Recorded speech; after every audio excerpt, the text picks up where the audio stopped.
Hello, how are you doing? It is good to be online. It's good to be on. I'm about to get started here in just a second.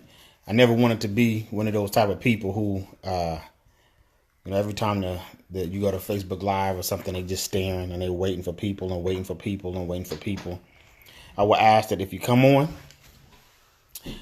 just make sure you just announce yourself. Let me know you're here. Let me know that you are on so that I can at least say hi to you. This is going to be one of the few Bible studies that we are going to delete right after we are finished with it. And that is primarily because I want to. All right. So let's first just go ahead and just open up in prayer. That way we give people the opportunity, give people the time to come on. So let's just pray. Lord God, we just love you. We thank you for being here. We thank you for everything that you've done. We thank you for all the things that you have given us. And Lord God, we just pray that you will be with us tonight on this study as we begin to discuss forgiveness and why forgiveness is hard. And even though it seems like a simple subject, it is one of those hard subjects. It is a difficult thing. It is something that many of us struggle with and many of us have a hard time doing. And many of us don't even realize the implications and why forgiveness is so important. So, Lord God, we just pray that you would just continue to touch us and help us on the journey as we begin to talk about forgiveness. All right. Okay. So I first want to start off and just save the date. Our first service is going to be March 17th. If you are part of the launch team, good evening, Minister Barbara. If you're part of the launch team, it's not the 17th is not going to be the most important date. The most important date for us is going to be March 10th. Hello, Minister Nichelle. March 10th is going to be important to us because March 10th is going to be the day that we are going to have our practice service. We're going to go into our facility and we're going to set everything up, and then we're going to tear everything down. We're going to have a practice service so that we can work all the kinks out so that when we go live on the 17th, we are a well-oiled machine. Okay, so just save those dates. Now let's begin to talk about forgiveness. All right. And we primarily want to deal with forgiveness from the perspective of why is forgiveness so hard. And as I started off saying, I just want to just keep this in mind, that this is going to be one of the few Bible studies that we do that is going to be deleted right afterwards. Okay. That's why you got to get in where you fit in. All right. So why is forgiveness hard? Our key text that we're going to use today is going to come from Ephesians chapter 4, verse 32. And I'm going to get a sip of coffee. Oh, that's good. Ephesians chapter 4, verse 32. And it reads, "Be kind one to another, tender-hearted, forgiving each other, just as God in Christ also has forgiven you." Let me read that one more time. "Be kind one to another, tender-hearted, forgiving each other, just as God in Christ also has forgiven you." Now that's a very powerful scripture in terms of forgiveness, because it puts it plain that we all should forgive. And the reason why we all should forgive is because we ourselves are forgiven.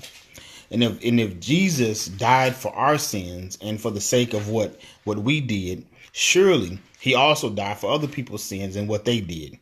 And if God's forgiveness could take away our sins, surely his forgiveness could take away the sins of the world. So we want to talk about forgiveness. Now, even though that's a fact and we understand forgiveness and why we need to forgive, why? Because God forgave us. But the question is, why is it so hard? Why is it so hard? And let me put it another way. We should forgive just as God has forgiven us. Hello, Sister Shemaya. And so we're going to put it another way. We should forgive just as God has forgiven us. Now, why is it so hard?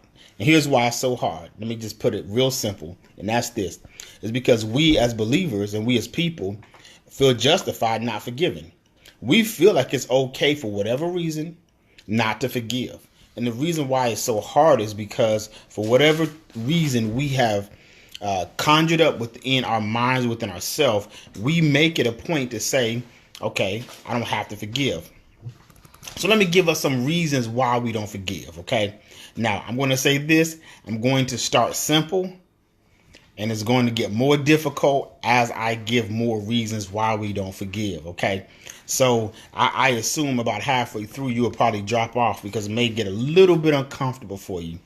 Okay, so why don't we forgive? Let me give you some reasons why we don't forgive and why we hold on to justifications for why we don't forgive. The first reason is this, is we're still hurt. We're still hurt.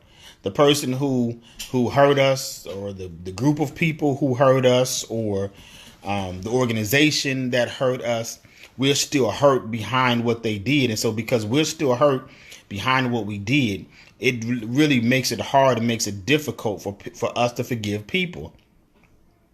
Maybe to some degree, we don't even realize the type of hurt that they put us through, or we don't really realize how hurt we are. And so because we're still hurt, it makes it hard for us to forgive people. That's simple. You understand that. Another reason why we don't forgive is because we are bitter and angry. Or we are still angry about what it is. And you could always tell when you touch on something that somebody has done to you and you start getting agitated, you start getting angry, and you start, pounding your fist on the countertop or whatever the case may be, you realize that you are still angry. Now, the problem with anger is this. If we don't handle anger effectively, it will almost always turn into bitterness. And can I say this, and don't get mad at me, okay? Is that we have too many, and I've said this before, we have too many bitter Christians. We have too many angry and bitter Christians. And so we get bitter and we get angry all in the name of Jesus Christ. And we got too many people. The reality is that they're so hurt within themselves and they don't even realize they're hurt. And so they're just bitter. And so what do? We mask our bitterness in statements like this. That's just the way that I am. We mask our bitterness in statements like, I'm an independent woman. Well, some women are independent women, but guess what? Some women, you're just bitter and you're independent because you're bitter. And so that affects men the same way. We get bitter, we get upset, we get angry and say, wow, because we're bitter. Okay, so we are bitter and we are angry. That's one of the reasons why we have a hard time forgiving. All right, another reason why we have a hard time forgiving is what they did reminded us of what someone else did to us. What they did reminded us of what someone else did to us. And so what they did opened up old wounds. It opened up old hurts. It opened up things that hurt us a certain type of way. And the thing is that when that happens, sometimes what we do is we go right into the mood and right into the mode of, well, such and such did this to me, or they did that to me way back in the day. So I know that when they do this, guess what? They're going to do the same thing. Now, the problem is that just because two situations appear to be a certain way does not mean that they always will have the same end. And just because, you were hurt by one person because of one thing doesn't mean that the next person is going to hurt you the same way. And so because of what they did reminded me, hello, that's Rashida. Hello, Rashida. Because of what they did reminded me of something someone else did, guess what? That hurt me as well. Another reason why we don't forgive. I told you it's going to start getting progressively difficult. Another reason why we don't forgive is that we misunderstand what forgiveness really is. We don't really understand what forgiveness is. So what do? We think forgiveness is justifying their actions. So if I forgive them, I have just justified what they've done. And that's not the case. The case is they could be wrong and you still could forgive them. Your forgiveness is not a justification for what they did. Or we think forgiveness is just, well, we just let time pass. And in the passage of time, guess what's going to happen? Everything is going to get better. Everything is going to get better. All we got to do is just let time pass. And I told you, if I could remove one statement from American culture, is this: time heals all wounds. Time does not heal all wounds. The only thing that heals all wounds is process. And allowing God to process and allowing God's process to heal us is what heals and heals all wounds. If we just let time pass and we don't do nothing for healing, then we get bitter, we get angry. Or let me say it back the other way. We stay angry and that anger turns into bitterness. And we just talked about one of the reasons why we don't forgive is because we are bitter. Okay. Another thing that we don't, when we misunderstanding forgiveness is we think that we have to. And if you've been part of my teachings ever on forgiveness, I talk about this all the time, that we feel that we have to confront someone personally before we can forgive them. Oh, well, they owe me an apology, or I got to take off my earrings. I got to take off my hat. I got to put Vaseline on my face, and I got to tell them something. I got to really get in their face, because if I don't get a chance to go off on them, then guess what? Then I have not really forgiven them. And so we really misunderstand what forgiveness is. And let me just say this: you can forgive someone and they not even ask for forgiveness. You can forgive someone and they not even come to you and give you an apology. You can forgive someone even if whatever they've done, they don't even realize that they did it themselves. Okay, so forgiveness is not based off of what someone else did. Forgiveness is a choice.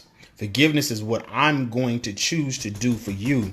And the reason why I'm going to choose to do it for you is because it frees me up. Okay, we'll talk about that a little later. Another reason why we don't forgive is that we don't value the relationship anymore. Let me say it a different way. The pain and the hurt that someone put us through, when we think about the repair and the work that we need to do to repair that relationship, that work is greater than the value that they add to us. And so because of that, we have a tendency to feel that, guess what? I am not going to forgive. Why? Because it's just too much work. They've done too much. They've hurt me too bad. They've caused me too many heartache. And so the value that is on that relationship is worse. Now, I understand this because there have been relationships that I've been in, and I've said, hey, it's not, at some point, it's not worth the restoration of the relationship. I forgive you, but the restoration of the relationship is not worth the hurt and the heartache and the pain that you cause and that you bring. Now, another reason why we don't forgive, and we're going to talk about restoration here in a second.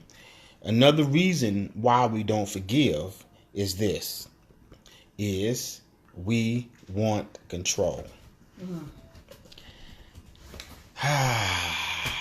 Goodness, let me say this again. I told you it's going to get progressively harder. So I expect here in these next couple of next one, maybe if not this one, at least maybe the next two, people will start dropping off. But we want control. And so we figure that us refusing to forgive someone, watch this, is going to allow us to control them. I know you don't want to admit that. So let's say it a different way. The reason why people don't forgive you is because they want to control you. And so what they do is that they hold their unforgiveness over your head, because if they can get you to feel like you are in a place where you always have to make up or always have to fix it or always have to do things to make it right, then there is a sense of control that they exercise over you. Now, here's the key. Now, watch this. Here's the key is this. If they do it to us, when we do it, it's for the same reason. And so what do? We hold unforgiveness over people's head. Why? Because you owe me something. You made me do this, so now you owe me something. And if I can get you to do X, Y, Z, now I have control over you. And so we don't forgive as a means and as a way of control. All right, y'all still here, so I'll give you another one. Okay, the next one. The reason why we don't forgive is because of our pride. Why our pride just won't let us forgive. Our pride just won't let us let something go. Why? Because I just can't. I can't do it. My pride is too much. And whenever we get to a place where our pride prevents us from forgiving, we are in a dangerous situation. Why? Because the Bible always talks about that pride comes before a fall. Now, our pride sometimes, watch this, will prevent us from saying sorry. Our pride will forgive us from releasing people from certain things. Our pride. Why? Because sometimes we feel, how dare they do that to me? And after all I've done and all the things that I've given them and all this and all that, and our pride just gets the best of us. Mm-hmm. Okay. Another reason why we don't forgive is this. And I'm chuckling because I know y'all about to drop off now. Is this. You ready? Okay, is the reason why we don't forgive. Another reason is that we don't have an intimate relationship with God. And let me say this, okay? And you can get mad. I'm expecting the sad faces and everything, or the angry faces. It's okay. Is this. Whenever we don't forgive, whenever we refuse to forgive, it always points to a lack of intimacy in our relationship with God. Why? Because how can we, recognizing all that God has done for us and all that God has given us, how can we refuse to forgive somebody else? Okay, how can we refuse? Why? How can we shut the door of forgiveness on someone when the door of forgiveness was not shut on us?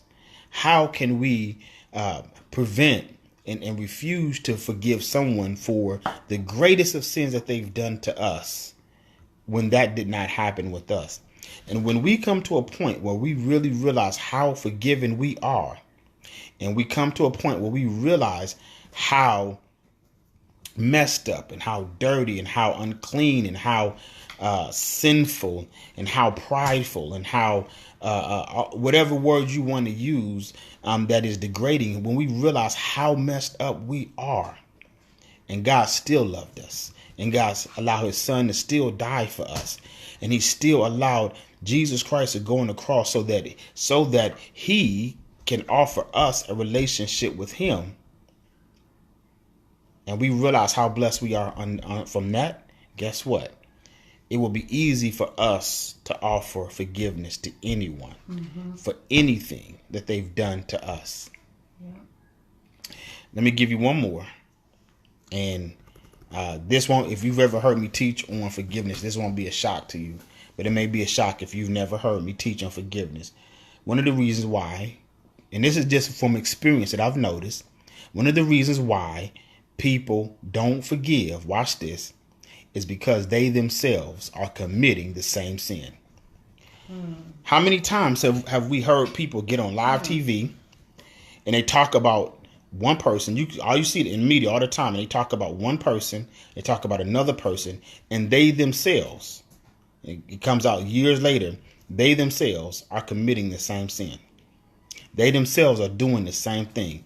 They're doing the same thing that they just talked about someone else doing. And it just comes out and it happens over and over and over. And so many times our lack of forgiveness and our lack of willing to forgive for some reason is because people, or because people, or let me say it like this. Our lack of forgiveness is because we notice that people are doing the same thing. Now watch this. If we notice that they do it and don't forgive, guess what? Sometimes when we don't forgive people, we have to ask ourselves this question: am I not forgiven because I'm guilty of what it is they're doing? Okay, let me stop that because people didn't start dropping off. I told you it's gonna get a little uncomfortable. Okay. So we was talking about, so we gave a couple of reasons for why we don't forgive. And the reason why we don't forgive is, when it boils down to it, is because we feel justified in not forgiving.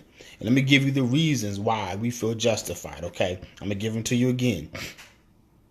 The first one is we feel hurt. We still feel hurt. Second one is we are bitter or angry. Third one is what they did reminded us of what someone else did. The next one is we misunderstand what forgiveness is. The next one is we don't value their relationship, or the work that we have to do to restore the relationship is greater than the value added from the relationship. The next one is we want control. The next one is our pride. And the next one is we don't have an intimate relationship with God ourselves. And then the last one is we're still committing the same sin. Okay, so now what I want to talk about is this, is how do we forgive even when it's hard? How do we forgive even when it's hard? Let me give you some things, just some principles that we can apply to our everyday life dealing with how to forgive even when it's hard. Okay. First one is this, is we have to realize that everybody is worthy of forgiveness. I don't care who they are. I don't care what they've done. Everyone is worthy of forgiveness. Now, here's the key. That does not mean that we have to put ourselves in bad situations. That does not mean that we have to put ourselves in abusive situations. It does not mean that. Okay. It does not mean that we have to allow someone to beat us, or someone to verbally abuse us, or someone to take advantage of us over and over and over. But even with that, we still have to realize that everybody and every person is still worthy of forgiveness. As I said before, just as Jesus died for us, he also died for them as well.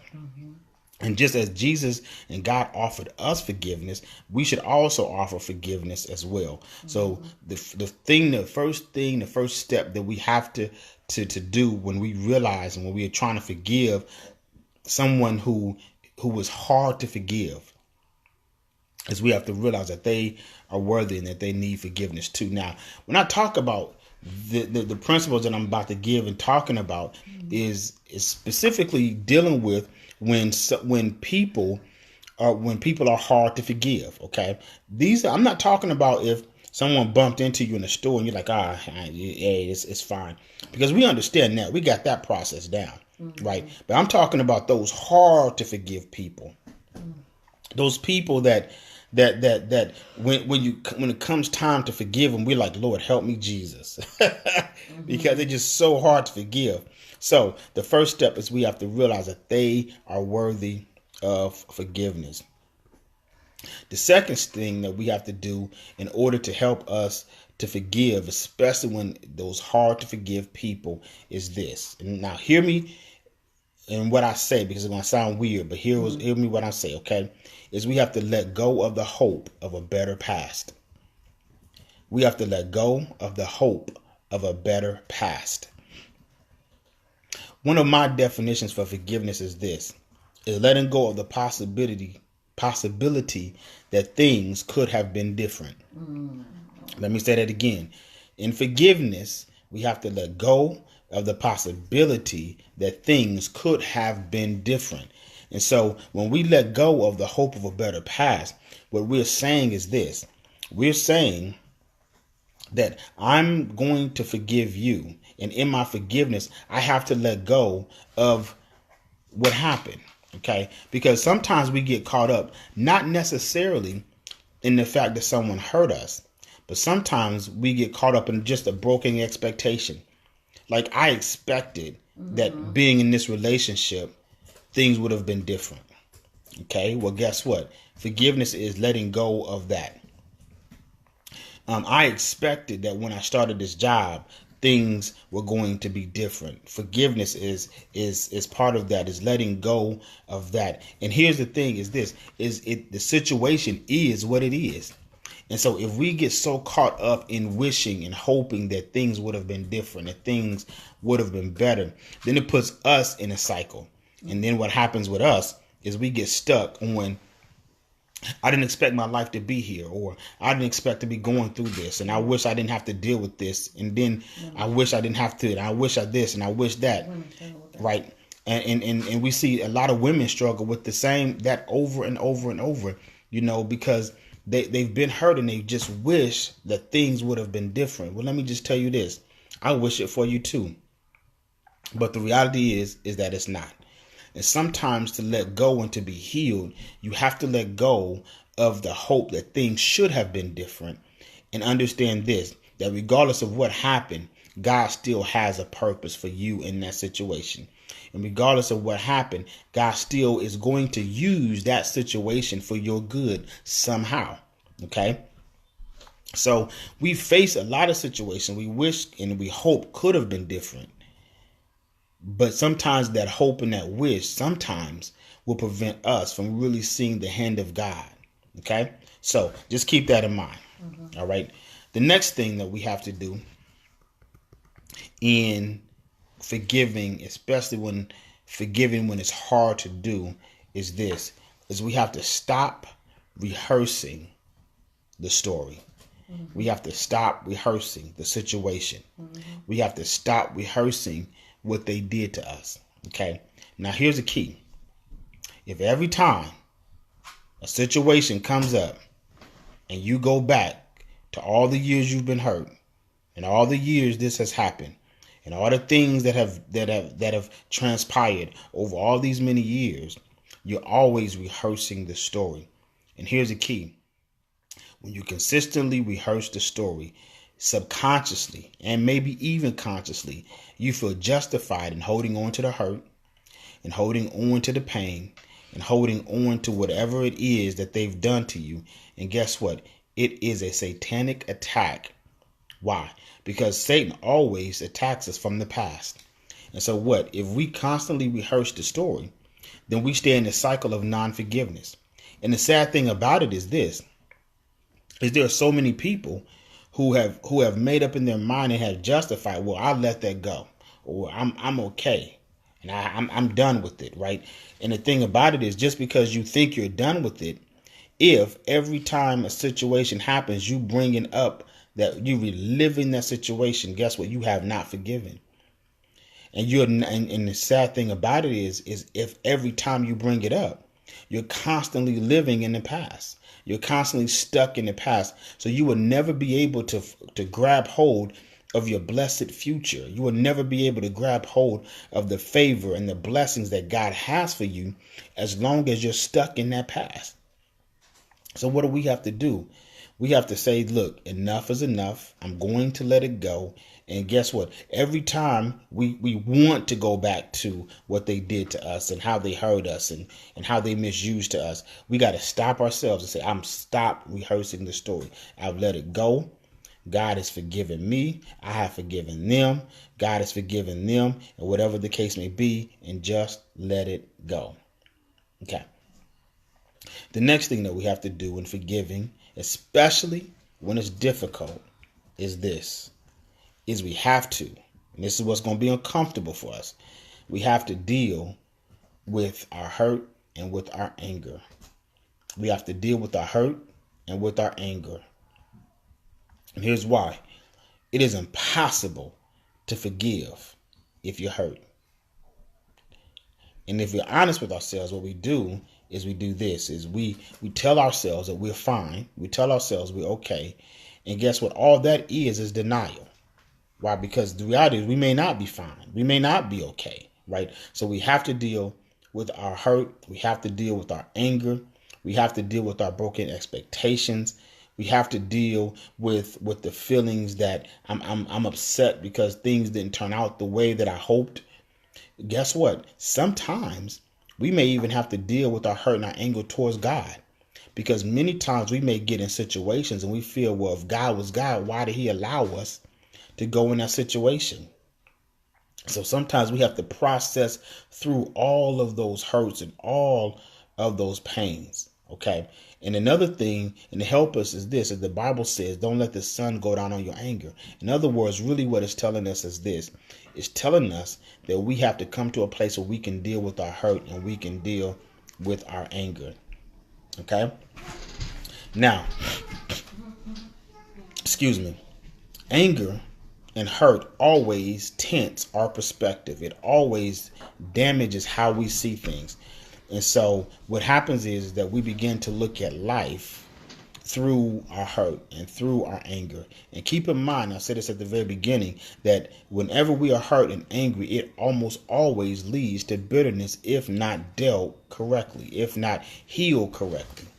Okay? And the next thing that we have to do, which is I'm going to give you one more. The next thing that we have to do is this, is we have to make a choice to forgive. Why? Because forgiveness is a choice. Now, what happens if you forgave them and then 2 days later you're reminded, and something happens that reminds you of what they did? Guess what? Walk through forgiveness. Remind yourself, I forgave them. If you gotta remind yourself 25 times in 25 days that you forgave them, do it. Why? Because it eventually will become healthy. It will eventually become a habit. It will eventually become life-giving when you make the choice to let go of the pain, when you make the choice to let go of the hurt, when you make the choice to let go of the anger, and you forgive that person. Okay? Now, the last thing I want to deal with in forgiveness is, because I think that this is something that's very, very, very relevant, is this. Is when we forgive, especially in difficult and difficult things, we also got to deal with reconciliation. Why? Because many times what we feel is that when we forgive someone, we have to automatically reconcile with them. And reconciliation and forgiveness are two different things. Okay, so forgiveness is letting go of the hurt, the pain. Forgiveness is letting go of the hope of a better past. Forgiveness is walking in what God has done and what God is doing. Okay, but reconciliation is when that relationship is restored, or in a restoration process. Okay, here's the key that I want to tell you is this, is that there are times where reconciliation is not the best option. Forgiveness always is, right? But there are times where it is okay not to reconcile. At least, watch this, at least not to reconcile at that moment. Now, here's the key. God has given us the ministry of reconciliation. So we have to always be willing to reconcile. But in us being willing to reconcile, there has to be certain conditions to be met in order for us to reconcile. Okay, so let's talk about when to reconcile and when not to reconcile. All right, and this is the good stuff right here. This is the stuff that the people who dropped off because it may have been uncomfortable missed. Okay, so when to reconcile, and we talked about the difference between reconciliation and forgiveness. So when do we reconcile? Okay, here's when we reconcile. All right, we reconcile if it's a situation that is not going to cause you any more harm. If you're able to be in a situation that is not going to cause you any more harm, it is okay to reconcile. That is called a healthy boundary. Okay. But if going back into that situation is going to cause you more harm, going to cause you more damage, going to cause you more abuse, or whatever the situation may be, all right, then it is okay not to reconcile. That, now keep in mind, you can still forgive them and say, hey, I forgive you, But I have to put some healthy boundaries around myself to allow myself to be put in a situation to where I'm not being hurt again. Okay. So it is okay to reconcile if the situation is not going to cause you any more harm. Next thing, it is okay to reconcile if there is a chance of restoration. It is okay to reconcile if there is a chance of restoration. But if the reconciliation, you see that things are always going to be like they always were, then you may really think about the reconciliation piece of the forgiveness. Okay. So sometimes you can be in situations where too many lies have been told, too many hurtful things have happened, too much baggage has come with a situation to where you going back into that situation, there is really no way you'll be able to trust. There's no way they can trust you, whatever the situation it may be. In other words, that relationship can't be restored to a healthy state. If that's the case, then it is okay not to reconcile. You still forgive, but you don't have to reconcile. Okay, and you can tell them I said so. Okay. Another how you know to reconcile is you can reconcile if the person is aware that they have caused you harm. Okay. In other words, they acknowledged it, and they're going through some active way of fixing it. Okay. But when a person is like, well, I don't know why you're mad, or I don't know why I didn't do nothing wrong. I'm perfect. I've never hurt you. I've never done anything wrong. I've never did this and I've never did that. Okay. If they're like that, then you may want to hold on and maybe not rush into reconciliation. Maybe allow them to come to the point where they realize what they've done and that they're apologetic, or then maybe the restoration can happen. But if they've never identified that what they've done wrong, or what they could do, or what they have done, guess what? They're going to repeat the cycle over and over and over. Okay. Now, which leads us to the next thing and I'm going to tell you this, it's okay to reconcile when a person makes a commitment not to do what they did to hurt you. In other words, they put forth the effort to make change. But if a person does not put forth an effort to make any change, or refuses to do or stop doing what they've done to hurt you, then you may want to think about the reconciliation thing. Okay, so that's pretty much what I wanted to talk about in dealing with forgiveness. And when we're dealing with difficult and hard to forgive people, we have to first understand that they are worthy and that they need forgiveness. The next thing that we have to do is help ourselves make a choice for whatever reason to forgive. And as we make that choice to forgive, and we talked about some of those things that we have done, then we can move to that reconciliation phase and see. Now, we can always be ready for reconciliation, but if a person does not meet the conditions of reconciliation, then guess what? Then what we may need to do is hold on in our efforts to reconcile, and hold on in reconciling so fast until a person begins to meet the conditions of reconciliation. So why is forgiveness so hard? The first thing that I want to say is forgiveness should never be hard. We should always be willing to forgive. But here's the case. We're human. We understand that. And we understand that we have tainted eyes, and we understand our bitterness and our hurt and everything else. But if we really have a true relationship, an intimate relationship with God, you will find that forgiveness becomes easier and easier and easier. The closer you get to God, the more you walk with God, the closer your relationship gets to God, the more you realize that, guess what? You are just like the people who have hurt you, right? You've done sin just like they've done sin. And once you begin to realize that you're no better than they are, once you begin to see all of those things, it makes forgiveness easier and easier and easier. But with that being said, we have to also understand this, that in forgiveness, we always have to do it in a healthy way And we always have to make sure that we set healthy boundaries for ourselves so that we don't get hurt and so that we don't get misused. Okay? That's what I have for you. Now, I'm going to give you, I started with some announcements. I'm going to end with some announcements. I want you to save the date. March 17th is our launch day. It is our first service. So keep that in mind. It is going to be at 10 o'clock at the Fairfield YMCA. Now, if you are part of the launch team and you are a serving member and you've committed to serve in the church or in the ministry or whatever the case may be, guess what? March 10th is our day. March 10th, which is the Sunday before the 17th. Okay. That is a day that we're going to go. We're going to practice. We're going to set everything up. We're going to get all the kinks out. We're going to work through that process. We're going to make sure you understand your ministry. All of that stuff is going to happen. On March 10th, we need to meet at the Fairfield at 9 o'clock. Okay, at 9 o'clock so that we can have time to kind of go through that. All right. That's March 10th. Now, if you want to work in the church or serve in the ministry, you have not done so, please go to totallifechurch.info. totallifechurch.info.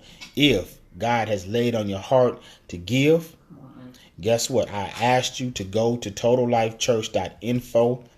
Click on, and I'm going to tell you the link to click on. You can click on the, actually, let me see it.